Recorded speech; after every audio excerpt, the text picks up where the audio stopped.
Avanti un altro, disse un orgasmo.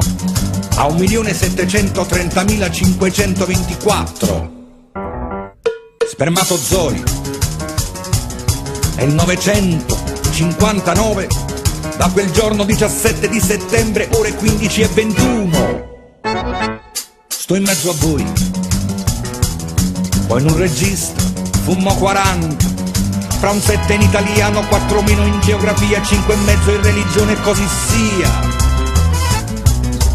Come se basta un 60 per la maturità che da 20 anni è incorniciata in un bel quadro a casa mia, in via delle 4 giornate, numero 5, interno 3, pranzo di 4 portate, primo, secondo, frutta e caffè.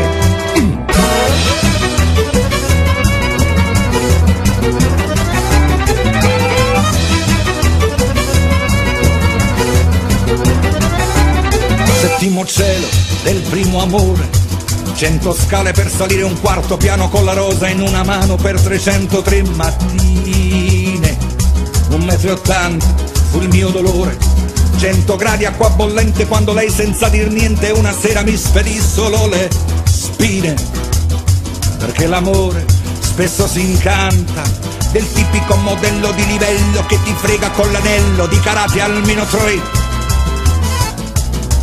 modello 740, il numero perfetto passaporto per il letto, benedetto pure da Saint-Tropez.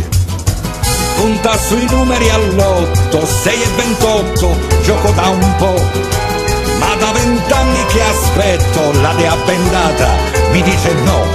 Avanti un altro che cerca gloria, occasioni della vita, 4 posti di poeta e arrivare sempre quinto in graduatoria. Taglia 50, peso 90, 120 di pressione, 240 di passione e 6 corde per cantare una canzone.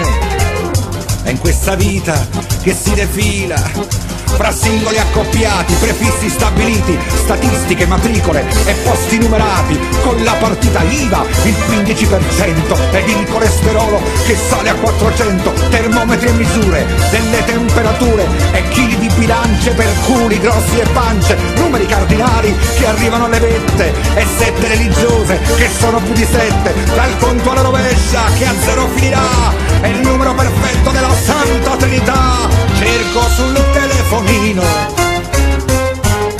il PIN da digitare e il numero da fare per chiacchierare un po' col mio destino.